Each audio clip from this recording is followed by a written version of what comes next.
Di daerah sungai ini terkenal angker. Ini terbukti dari komen netizen di sosial media. Dan banyak orang yang takut lewat sungai itu saat malam hari. Tidak jarang waktu aku masih kecil, aku menemukan sajen bunga mawar putih dan mawar. Di daerah sungai ini terkenal angker. Ini terbukti dari komen netizen di sosial media. Dan banyak orang yang takut lewat sungai itu saat malam hari. Jangan lupa subscribe dan bunyikan lonceng, karena masih banyak kisah horor yang bikin merinding dan di luar nalar. Salam Tingklanik. Di luar nalar. Ket mau, Mas. Ket mau. Cang loro gitu karo ngalu. Ayo tolong enggak sepi yo. Duduk teman. Dituntak, Mas. Dituntak, Mas. Dituntak. Dituntak sih. Dituntak banyune kan metu banyune.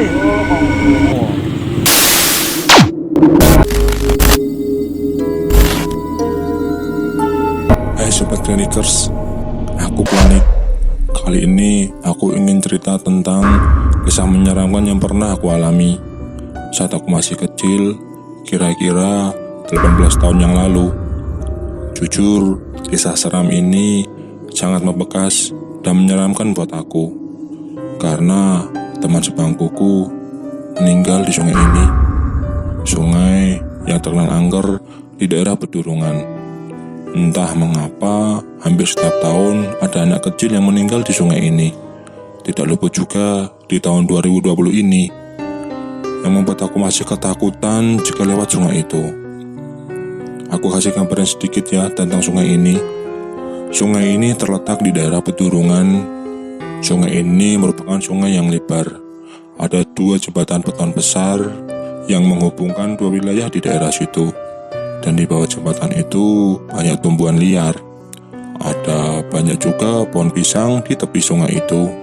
Di bawah jembatan banyak batu besar di tepi sungai, yang merupakan tempat yang banyak disukai oleh anak kecil untuk cekuran berenang dan duduk memancing. Dan yang menambah merinding di sungai situ, ada pemakaman warga.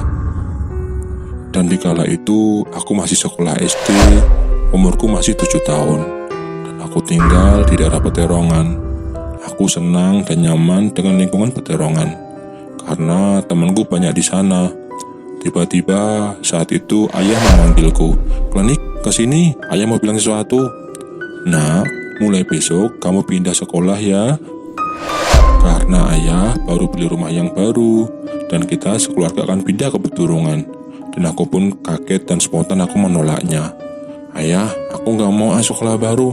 Aku pengen tetap di sini." Dan akhirnya pun ayahku berhasil meyakinkanku, "Nak, rumah kita yang baru itu lebih luas dan bagus dari rumah yang lama kita. Pasti kamu senang dan kerasan, karena akan banyak teman baru buat kamu." Dan akhirnya pun aku mengiyakan permintaan ayahku. Aku pindah sekolah dari Peterongan ke Pedurungan. Hari pertama berangkat sekolah, di sekolah baru pun tiba. Aku diminta perkenalan diriku, karena aku siswa pindahan baru di kelas 2 ini. Dan setelah perkenalan, aku diarahkan oleh ibu guru untuk duduk di sebelah seorang anak yang bernama Ipul. Setelah beberapa bulan, akhirnya aku dan Ipul menjadi akrab, karena Ipul teman sebangkuku di kelas 2 SD. Kami sering bermain bareng, bermain kelereng, engklek, dan banyak lagi. Dan sebagai temannya, aku tahu Ipul orangnya senang mancing, nangkap ikan, dan berenang di sungai. Pada suatu hari, Ipul mengajakku untuk berenang dan menangkap ikan di sungai di daerah Pedurungan. Nanti sepulang sekolah berenang yuk di sungai, ajak Ipul. Entah mengapa pada hari itu aku menolaknya. Nanti aku mau pergi ke rumah saudaraku." "Oh yowes, aku tak berenang sendiri," kata Ipul. Tiba-tiba malamnya dalam tidurku aku mendengar suara air menetes ke lantai. Aku mencari di mana suara tetesan air tadi, dan aku kaget. Tetesan air itu berasal dari bajunya Ipul. Ipul tiba-tiba di sebelahku dengan kepala menunduk, badannya menggigil kedinginan. Aku hanya diam dan ketakutan di sebelahnya. Saat itu mulutku seakan terkunci dan hanya bisa menatapnya saja. Seketika kepala Ipul yang semula menunduk tiba-tiba wajahnya terangkat, menoleh kepadaku dan menatapku tajam. Aku kaget dan takut. Wajah Ipul nampak pucat biru dan mulutnya mengeluarkan air.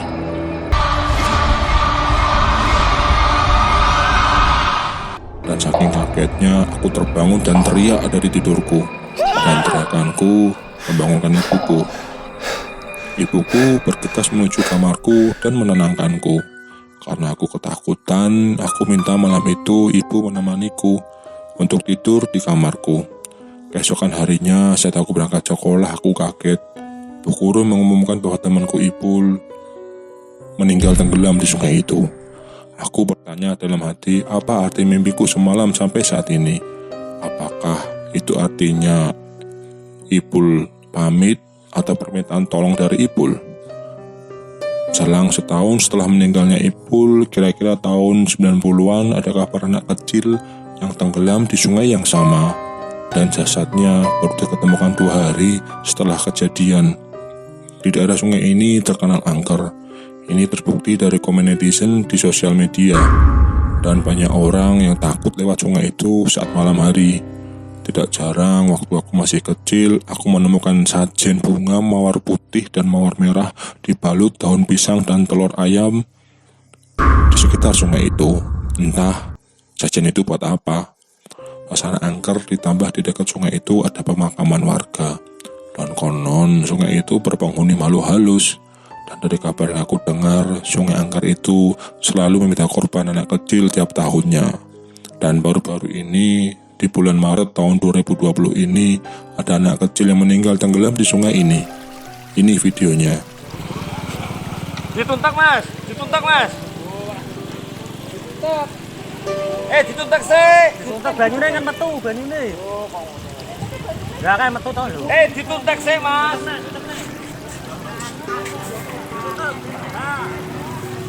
Banyune kan metu.